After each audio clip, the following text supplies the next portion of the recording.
اچھا یہ جو میں نے عرض کیا کہ یکم اور 2 ہجری کے حوالے سے جو تھوڑا سا اختلاف ہے تو وہ اس پر ہے کہ پہلا سریہ یا پہلا غزوہ کب ہوا.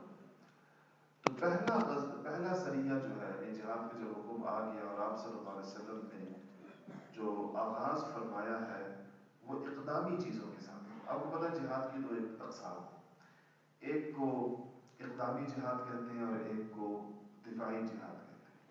دفاعی جہاد کہتے ہیں کوئی مسلمانوں کے ملک پر کافر حملہ آور ہو جائے تو اس سے اپنے ملک کو بچانا. دفاعی حکمت جیسے جہاد افغانستان تھا کہ روس حملہ آور ہوا تو افغان مسلمانوں نے اپنے ملک کو بچانے کی کوشش کی، جہاد کی، اللہ نے کامیاب بھی کیا اس میں. یا جیسے اس وقت وہ جہاد کر رہے ہیں امریکہ کے خلاف، یا جہاں جہاں پر بھی کوئی کافر ملک، کوئی کافر قوت مسلمانوں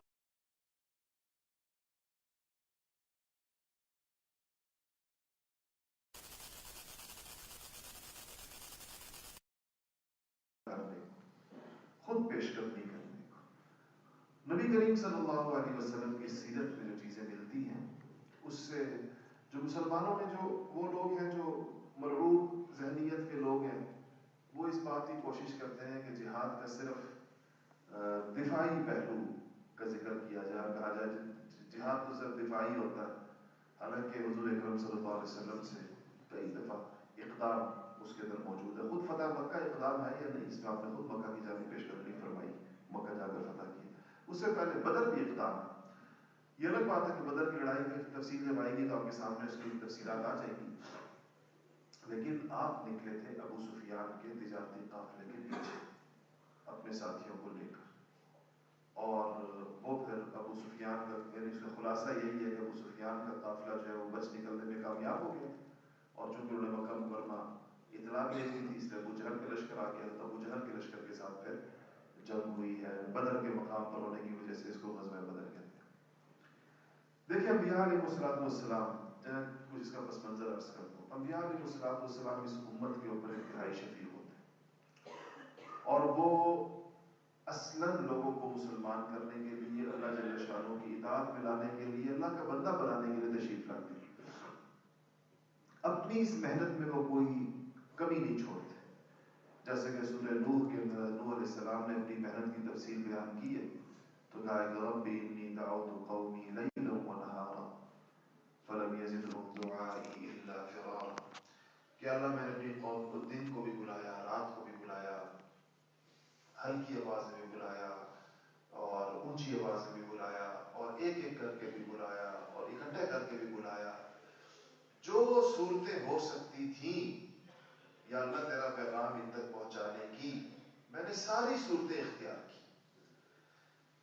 اور یہ ایک دن نہیں کیا، 2 دن نہیں کیا، 3 دن نہیں کیا، 900 برس، 950 برس نوح علیہ السلام نے اپنی ذمہ داری ادا کی. ایک مرحلہ ایسا آتا ہے جب انسانوں پر حجت تمام ہو جاتی ہے اور وہ نبیوں کی دعوت کو قبول کرنے کی بجائے، ایک تو وہ پس و پیش ہے جو ایک آدمی شروع میں کرتا ہے، اس کو تو نبی بڑی اولوالعزمی کے ساتھ برداشت کرتے ہیں. لوگ شروع میں مخالفتیں کرتے ہیں، تکلیفیں پہنچاتے ہیں، اذیتیں دیتے ہیں، مذاق اڑاتے ہیں، نبی برداشت کرتے ہیں. کرتے کرتے کرتے کرتے کرتے ایک ایسا وقت آتا ہے جہاں پر ایک انسان اس سطح تک پہنچ جاتا ہے جہاں سے اس کی واپسی نہیں ہوتی، پوائنٹ آف نو ریٹرن، اس کی واپسی نہیں ہوتی. اس نے وہ ریڈ لائن بھی کراس کر جاتا ہے نبیوں کے ساتھ. اس وقت اللہ جل شانہ کی 2 سنتیں، 2 طریقے ہیں جو اللہ پاک نے اختیار فرمائے. اگر اسلام لانے والی جو قوم ہے، جو افراد ہیں، ان کی تعداد ہو بہت زیادہ کم اور کفر کی تعداد ہو بہت زیادہ، یعنی کوئی آپس میں نسبت ہی نہ ہو، جیسے نوح علیہ السلام کی قوم تھی، 80-85 بندے مسلمان اسلام لائے اور ہزاروں لاکھوں جو پوری قوم تھی وہ کافر تھی. ایسے موقعوں پر ایسی گمراہ اور سرکش قوموں کو اللہ تعالیٰ خود براہ راست آفتوں کے ذریعے سے سزا عطا فرماتے ہیں. جیسے کہ نوح علیہ السلام کی قوم پہ اللہ نے کیا بھیجا؟ پانی بھیجا.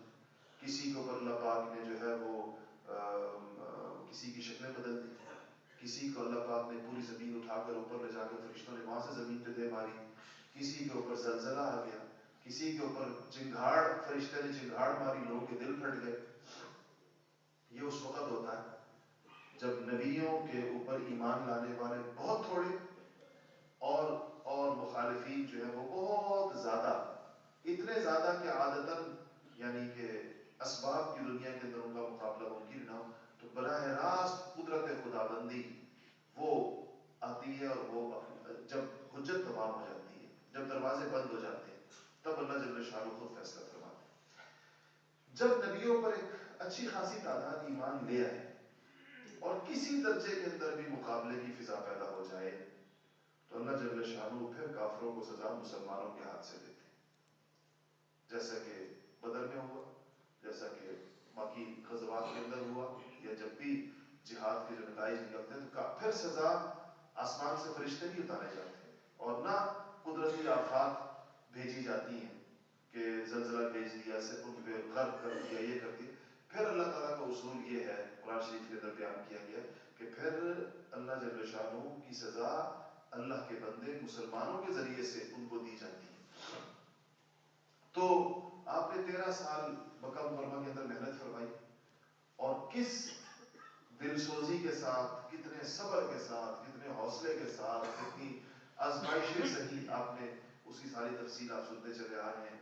اس کے اندر طائف کے اندر کیا ہوا، 3 سال شیب ابی طالب کے اندر کیا ہوا، یا پہلے دن سے لے کر ہجرت کی رات تک آپ صلی اللہ علیہ وسلم نے جس طریقے کے ساتھ ان کو، اور اس عرصے کے اندر حضرات صحابہ نے ایک پتھر بھی نہیں مارا ان کافروں، اور حالانکہ بہت سے ایسے مواقع آئے تھے جس کے اندر اور کچھ نہیں تو اگر لشکروں کی شکل میں نہ لڑ سکتے ہو تو جو گوریلا کاروائی جس کو کہتے ہیں وہ تو کر سکتے تھے صحابہ، کہیں پر بھی کافر مل گیا اس کو گھیر لیا کسی پہاڑ کی کھو میں، کسی جگہ ادھر ادھر، لیکن اللہ تعالیٰ کی طرف سے حکم نہیں تھی۔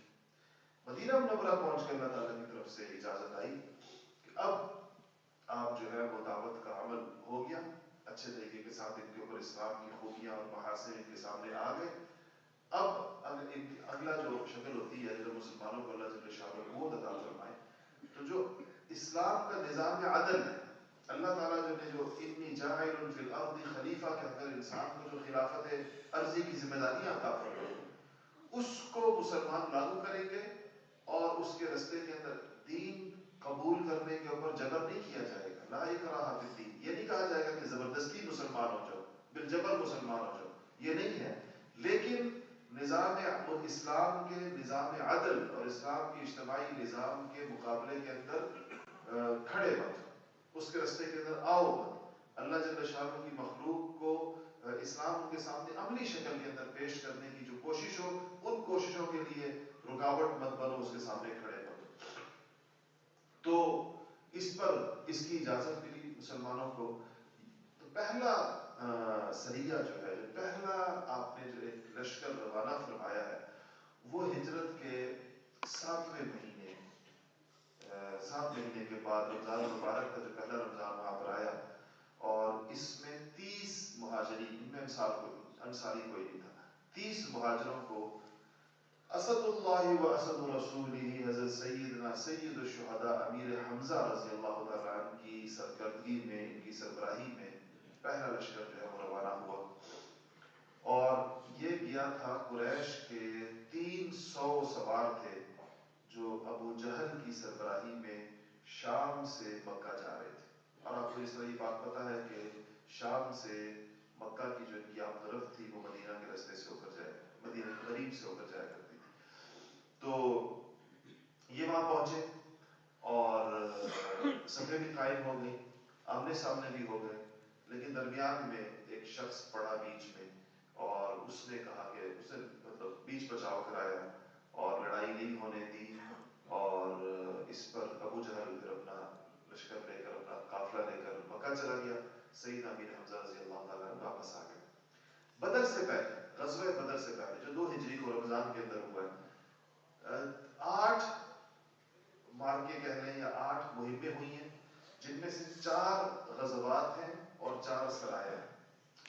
ایک سریہ یہ ہوگی، اب یہ سارے سرایا جو ہیں یہ جس صحابی کی سربراہی میں، سرکردگی میں لشکر بھیجا گیا ہے ان کی جانب منسوب ہے، اس کو سریہ حمزہ کہتے ہیں، سریہ حمزہ بن عبد المطلب، کہ یہ حضرت حمزہ کی کے اندر بھیجا گیا.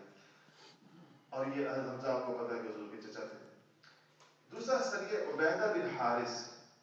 عبیدہ جو تھے یہ حضور اکرم صلی اللہ علیہ وسلم کے تایا یا چچا کہہ رہے ہیں حضرت حارث کے بیٹے تھے. تو سریہ عبیدہ بن حارث مسلمان نہیں ہوئے تھے, حارث کے بیٹے تھے.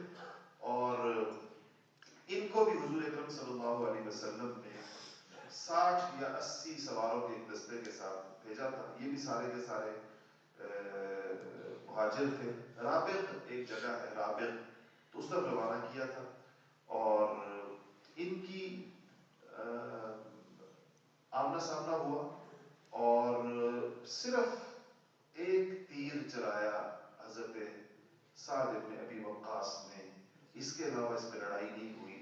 اس لیے کہا جاتا ہے کہ اسلام کے رستے میں پہلا تیر سیدنا سعد بن ابی وقاص نے اس موقع پہ چلایا تھا. وہ سریہ حمزہ کے اندر تو کچھ نہیں ہوا, اس میں ایک تیر چلا ہے صرف. اس کے بعد پھر لڑائی نہیں ہو سکی اور اس وجہ سے یہ سریہ بھی واپس آیا. یہ دوسرا سریہ. تیسرا سریہ جو ہے یہ سعد بن ابی وقاص کی سرحدی کے ذریعے, اور یہ لوگ قریش کے قافلے کا انہوں نے پیچھا کیا. یہ بھی نکلا, لیکن وہاں جا کر ان کو پتا چلا کہ قریش کا قافلہ نکل گیا, تو یہ واپس آ گئے. یہاں پر بھی کوئی لڑائی نہیں تھی. تو 3 سرائے, پہلا حضرت حمزہ کا, دوسرا عبیدہ ابن حارث کا, اور تیسرا جو ہے وہ سعد بن ابی وقاص کا. لڑائی نہیں ہوئی, میں صرف ایک تیر چلا, اور اسی تیر کو جو ہے وہ اسلام کا پہلا تیر کہا جاتا ہے. وہ پہلا غزوہ جو آپ صلی اللہ علیہ وسلم سے بنفس نفیس تشریف لے کر گئے, اس کو غزوہ ابواء کہتے ہیں. ابواء ایک جگہ ہے جہاں آپ کو پتہ ہی ہے کہ اس کی شہرت یہ ہے کہ وہاں پر نبی کریم صلی اللہ علیہ وسلم کی حضرت کی والدہ ماجدہ کی خبر ہے ابواء کے اندر. یہ پہلا غزوہ ہے حضور اکرم صلی اللہ علیہ وسلم کا. اور غزوہ تبوک حضور اکرم صلی اللہ علیہ وسلم کا آخری غزوہ ہے جس کے اندر آپ نے شرکت فرمائی. اس میں آپ گئے, تشریف لے کر گئے. مدینہ منورہ کے اندر خزرج کے سربراہ حضرت سعد بن عبادہ کو اپنا جانشین مقرر کیا, ان کو مدینے کا سربراہ مقرر کیا, اپنا قائم مقام مقرر کیا. اور آپ وہاں پر گئے, اور اس میں بھی قتال کی نوبت نہیں آئی, لڑائی نہیں ہوئی. بیچ میں کچھ ایک اور قبیلہ تھا جو قریش کی مدد کر رہا تھا, اس کے ساتھ معاہدہ ہو گیا کہ آئندہ وہ قریش کے ساتھ جو ہے وہ تعاون نہیں کرے گا. اور اس وجہ سے جو ہے یہ غزوہ جو ہے اسی طریقے کے ساتھ جو ہے یہ بھی بغیر اس کے واپس ہوا. ایک غزوہ بوات کہلاتا ہے. اس میں بھی آپ 200 صحابہ کے ساتھ لے کر خود تشریف لے کر گئے, اور اس میں بھی آپ جس قافلے کے پیچھے گئے تھے وہ قافلہ نہیں مل سکا, وہ نکل گیا. یہ بھی واپس آئے. غزوہ عشیرہ کہلاتا ہے, اور اس کے اندر بھی آپ گئے, وہاں اس کے اندر بھی لڑائی نہیں ہو سکی, واپسی ہوئی کیونکہ جس قافلے کے پیچھے آپ نکلے تھے واپس آئے.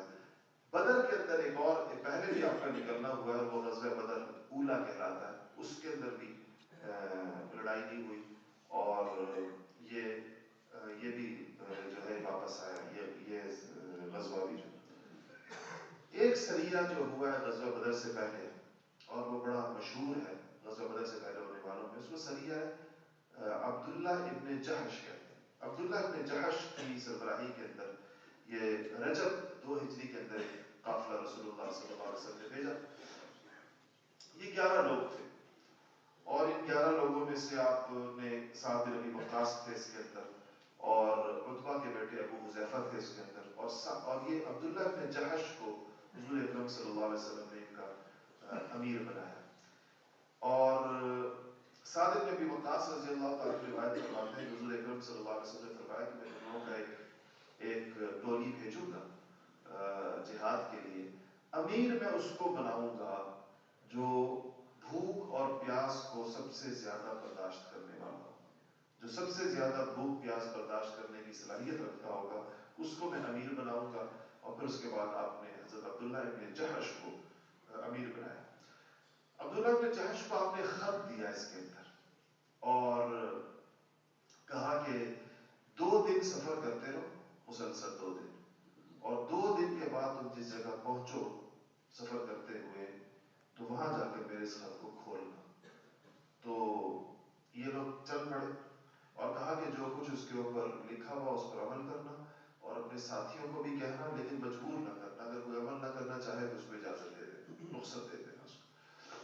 تو یہ پہنچے تو کہتے ہیں 2 دن کا سفر طے ہوا، اس جگہ پہنچے. وہاں جا کر عبداللہ بن جہش نے خط کھولا تو اس میں لکھا تھا کہ تم چلتے چلے جاؤ، آگے بھی چلو، اور مکہ اور طائف کے درمیان ایک جگہ ہے نخلا کے نام سے، تو نخلا میں جا کر پڑاؤ کرو اور قریش کا انتظار کرو. قریش کا قافلہ وہاں پر آئے گا، اور مجھے خبریں بھیجتے رہو آنے جانے والوں کے ہاتھوں سے. یہ سن کر عبداللہ بن جہش نے کہا کہ سمعا وطاعتا، بالکل یا رسول اللہ صلی اللہ علیہ وسلم نے جیسے فرمایا ویسے ہی کیا جائے گا. اور کہا کہ یہ ہم 12 لوگ ہیں، حضور اکرم صلی اللہ علیہ وسلم نے حکم فرمایا ہے، تم میں سے جس کو شہادت عزیز ہو، تم میں سے جس کو شہادت پسند ہو میرے ساتھ آئے. اور مجھے کہا ہے کہ تم پر جبر نہ کروں، تو جو نہیں چاہتا وہ جا سکتا ہے. تو سب نے پوری دلچسپی کے ساتھ نبی کریم صلی اللہ علیہ وسلم کی ہدایت پر عمل کرنا طے کیا اور آپ کے ساتھ ہو گئے. تو جب یہ چلے تو بالآخر وہ آ گیا، قافلہ آ گیا، اور اس دن رجب کی آخری تاریخ تھی. اور آپ کو پتا ہے کہ 29 رجب کے بعد 30 رجب بھی ہو سکتی ہے اور یکم شعبان بھی ہو سکتی ہے. تو 29 رجب کی شام تھی ایک طرح سے. اور رجب کا مہینہ جو ہے یہ وہ حرمت والے مہینوں میں ہے جس کے اندر قتل و قتال منع تھا. تو 29 رجب ہونے کی وجہ سے حضرات صحابہ کو اشتباہ ہوا کہ رجب کا مہینہ ختم ہو گیا، کیونکہ یکم شعبان بھی ہو سکتی تھی لیکن شعبان تو حرمت والے مہینوں میں سے نہیں ہے. تو اس قافلے پر صحابہ نے حملہ کر دیا، مگر وہ تاریخ تھی 30 رجب کی، رجب 30 کا ہو. تو اس میں یوں سمجھیے کہ یہ وہ پہلا مقتول جو کافروں کا ہے وہ اس سریہ عبداللہ ابن جہش کے اندر جو ہے وہ ہوا ہے، اور اس کا نام ہے عمرو. اور یہ عمرو جو ہے یہ مارا گیا اس کے اندر، الحضرمی، اور عمر بن الحضرمی اس کا پورا نام. اور یہ مارا گیا اور مسلمانوں کے ہاتھ غنیمت آ گئی. پورا قافلہ تجارتی قافلہ تھا، وہ خوفزدہ ہوئے اور وہ چھوڑ کر اپنا سارا سامان بھاگ گئے. 2 بندے ان کے گرفتار ہو گئے. یعنی سمجھیں کہ کافروں کی پہلی گرفتاری بھی اس قافلے میں ہوئی، کافروں کا پہلا قتل بھی اس سریہ کے اندر ہوا. یہ بدر سے پہلے کی بات ہے. اور پہلی دفعہ غنیمت مسلمانوں کے ہاتھ آئی. یہ جو کچھ اپنا ساز و سامان چھوڑ کر گئے تھے، اسباب تجارتی قافلہ تھا، ان کے پاس سامان تھا، تو اس کو یہ لے آئے. اب اس میں 2 مسئلے تھے. ایک یہ کہ حضرت عبداللہ بن جہش نے خود اجتہاد کیا اور انہوں نے جو غنیمت کے 4 حصے تھے، 5 حصے کی غنیمت کے 4 حصے قافلے والوں پر بانٹ دیے اور ایک حصہ رسول اللہ صلی اللہ علیہ وسلم کے لیے رکھ دیا. اور بعد میں پھر ایسے ہی آئے اور وَاعْلَمُوا أَنَّمَا غَنِمْتُم مِّن شَيْءٍ فَأَنَّ لِلَّهِ خُمُسَهُ وَلِلرَّسُولِ وَلِذِي الْقُرْبَىٰ، جس آگے چل کر آیت ہے. تو آپ صلی اللہ علیہ وسلم کو جب پتہ چلا اس کا تو آپ نے کہا کہ ایک تو تم لوگوں نے حرمت والے مہینے میں قتال کیا کیونکہ 30 رجب تھی، اور غنیمت کے بارے میں ابھی تک کوئی واضح حکم آسمان سے نہیں آیا، تو میں اس کا انتظار کروں گا کہ کیا اللہ جل شانہ کیا فرماتے ہیں. تو اب جب حضور اکرم صلی اللہ علیہ وسلم نے غنیمت بھی فی الحال وصول نہیں کی اور کہا کہ میں اللہ تعالیٰ کے حکم کا انتظار کرتا ہوں، اور تو یہ عبداللہ بن جہش اور ان کے ساتھی بڑے نادم ہوئے کہ ہم نے شاید بہت بڑی غلطی کی ہے، اور غلط فہمی میں ہوئی. ہم تو سمجھے مہینہ ختم ہو گیا، ہمیں نہیں پتہ چلا کہ مہینہ ایک دن باقی تھا. 30 تاریخ کا مہینہ تھا، 29 تاریخ کا مہینہ سمجھے، 29 دنوں کا مہینہ سمجھے. اچھا یہودیوں نے بھی، مدینہ منورہ کا ماحول تھا، یہودی بھی موجود ہے، منافق بھی موجود ہے. ان یہودیوں منافقوں نے پروپیگنڈا شروع کر دیا.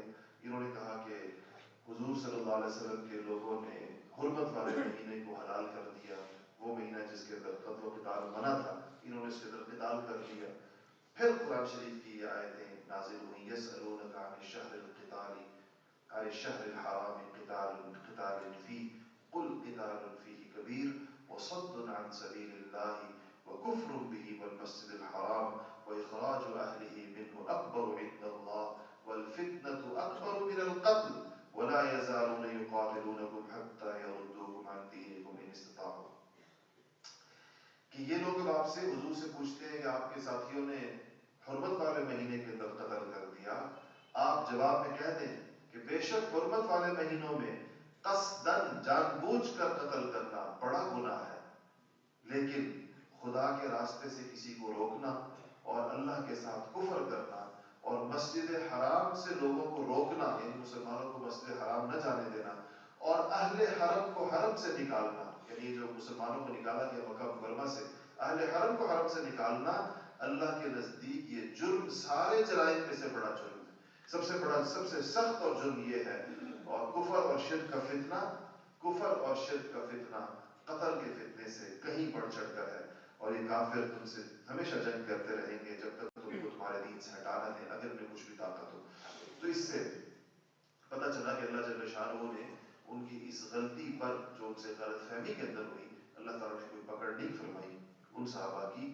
اور حضور اکرم صلی اللہ علیہ وسلم نے ان آیتوں کے نازل ہونے کے بعد اپنے حصے کا جو خمس تھا، خمس کہتے ہیں پانچویں حصے کو، تو اپنے حصے کا جو خمس تھا، پانچواں حصہ تھا غنیمت میں سے، وہ رسول اللہ صلی اللہ علیہ وسلم نے قبول فرمایا.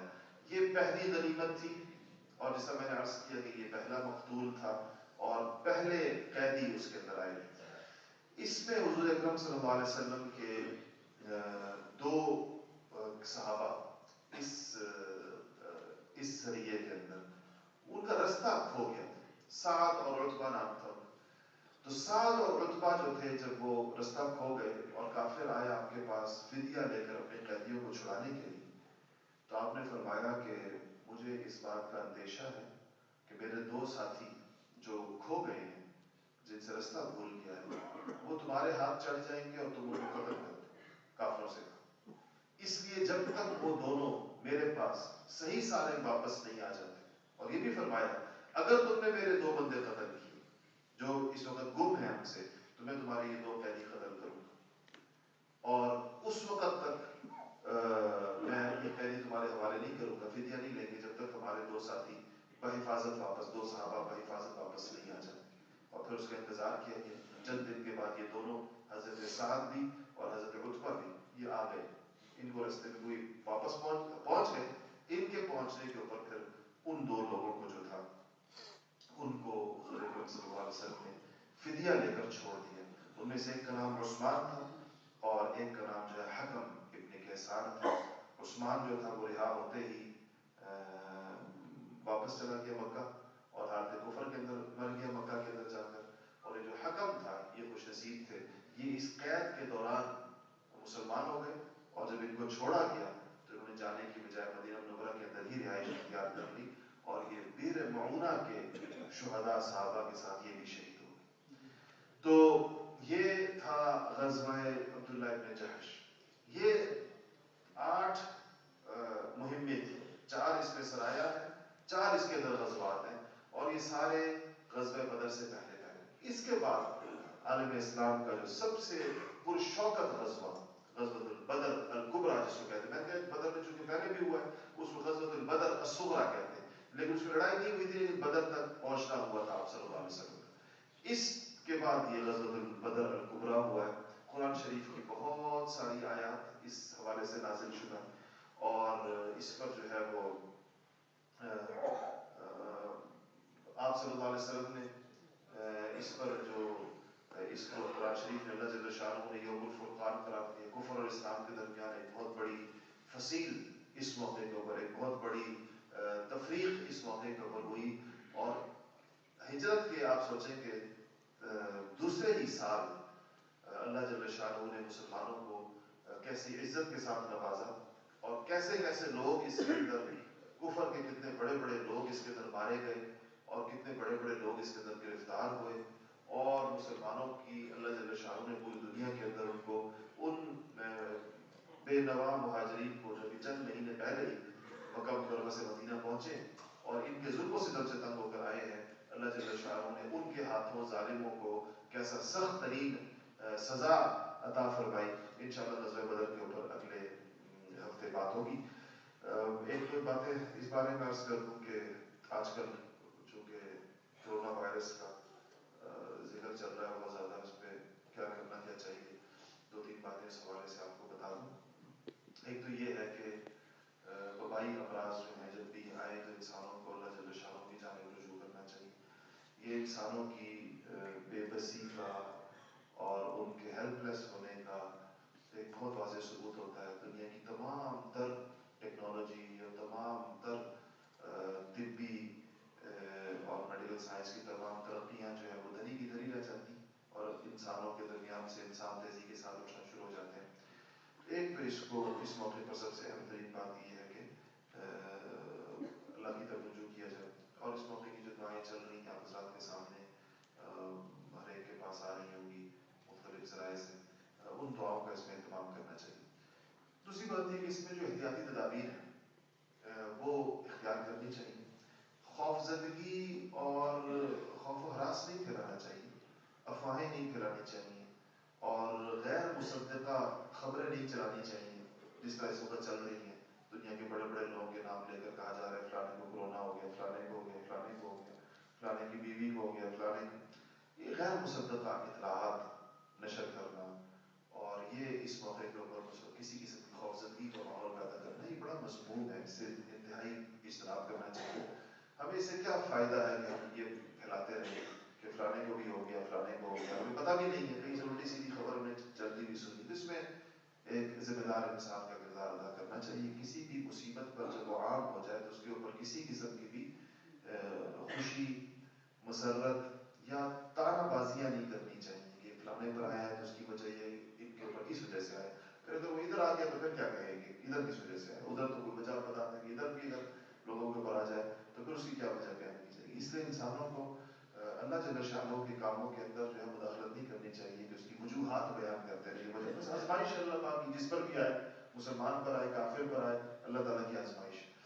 دوسرا اس کی جو چند احتیاطی تدابیر بیان کی جاتی ہیں وہ اس کے میسیجز چل رہے ہیں، اس کو اختیار کرنا چاہیے. جو بھی چیزیں یہ شعبہ ڈاکٹروں کا، اس میں ڈاکٹر جو بھی آپ کو احتیاطی تدابیر بتائیں، مثلا وہ کہتے ہیں کہ اگر کسی میں یہ علامات ہو جائیں تو وہ دوسروں سے تھوڑا سا فاصلہ رکھے، یا بہت زیادہ رش والے جگہوں کے اندر نہ جائے، یا ایسی جو صورت ہے اگر احتیاط کے طور پر کہیں پر بڑے بڑے اجتماعات سے منع کیا جائے تو اس کو ماننا چاہیے، بشرطے کہ اس پر کہا مثلا تبلیغی جماعت والوں کے بارے میں لوگ کہتے ہیں انہوں نے اجتماع کیا. یہ ہے کہ پھر اگر کوئی نظام ہو تو سب کے لیے ہونا چاہیے متوازی. یہ نہیں کہ صرف مذہبی اجتماعات کو تو کہا جائے کہ آپ پر کورونا کا خطرہ ہے اور سیاسی اجتماعات جو ہے وہ جاری ہوں، میچز جاری ہوں، عورت مارچ جاری ہو اور ہر چیز جو ہے وہ اپنے اس پر ہو رہی ہو، اور خطرہ اگر ہو تو صرف مذہبی اجتماعات سے آپ کو خطرہ پیدا ہو جائے. تو یہ اس کو ظاہر بات ہے کہ لوگ اس پر پھر آپ کی دیانت کے اوپر اور حکومت کی اس پر لوگوں کو شک پیدا ہوگا. لوگ کہیں گے کہ اگر آپ اجتماع سے منع کر رہے ہیں تو پھر اپنے جلسے سے بھی بند کریں. اور میچ ضروری ہے یا اس سے جو ہے وہ اجتناب ضروری ہے ان چیزوں سے، اور اسی طرح باقی چیزیں بھی. تو اس کو ویسے لیکن دینی ہدایت بہرحال یہی ہے کہ اگر ایسے موقعوں کے اوپر جو بھی احتیاطی تدابیر ہوں ان کو اختیار کرنا چاہیے، توکل کے خلاف نہیں ہے. اور جو انسان لیکن نگاہ اس کے اللہ جل شانہ کی طرف ہو، تمام تر احتیاطی تدابیر کے اختیار کرنے کے باوجود بھی اگر کوئی چیز اللہ تعالیٰ کی طرف سے مقدر ہے تو وہ آ کر رہے گی اور اس کو کوئی روک نہیں سکتا. لیکن انسانوں کو چونکہ دنیا دار الاسباب ہے تو ان کو کہا گیا ہے کہ اسباب کو اختیار کریں، جو بھی اسباب اس کے بتائے جائیں جو اس شعبے کے متعلق سے متعلق لوگوں کو. لیکن اس میں دو چیزوں کا خاص طور پر لحاظ رکھا جانا چاہیے. ایک یہ کہ خوف و ہراس نہ پھیلایا جائے کسی قسم کا بھی. دوسرا اللہ تعالیٰ کی طرف رجوع کیا جائے. آزمائشوں میں انسان کو یہ اللہ کی طرف رجوع کے لیے ہوتی ہے. کیونکہ انسان مغالطے کا شکار ہو جاتا ہے، اسے خیال ہوتا ہے کہ میں نے موت کو شکست دے دی ہے، اسے خیال ہوتا ہے میں نے میڈیکل سائنس میں بڑی ترقی کر لی ہے، بیماریوں کو ہم نے فلانی آپ نے یہ دعوے سنے ہوں گے انسانوں کے، ہم نے فلانی بیماری دنیا سے ختم کر دی، فلانی بیماری ختم کر دی. پھر انسانوں کے ایسے دعووں کو خاک میں ملانے کے لیے قدرت نئے نئے چیزیں دکھاتی رہتی ہے. اپنے کرشمے قدرت کے ہوتے ہیں کہ بھئی یہ انسان جو ہے بڑا بے بس ہے اور یہ اللہ جل شانہ کے دست قدرت سے یہ کو باہر نہیں ہے کسی بھی صورت کے اندر. تو یہ احساس انسانوں کو ایسے موقع پر اس احساس احساس کو تازہ کرنے کا ایک موقع آتا ہے. تو اللہ جل شانہ کی جانب رجوع کرنا چاہیے. اللہ تعالیٰ کا فضل ہے. ہمارے یہاں دنیا تو بہت پریشان ہے اور آپ کو پتہ ہی پوری دنیا میں سے کیا کیا اقدامات ہو رہے ہیں. ہمارے یہاں اللہ پاک نے انتہائی فضل و کرم کا معاملہ فرمایا ہے. اللہ تعالیٰ ساری دنیا کے اندر عافیت کے فیصلے فرمائے اور ساری دنیا کو اللہ جل شانہ اس قسم کے موذی امراض سے، وبائی امراض سے سب کی حفاظت فرمائے.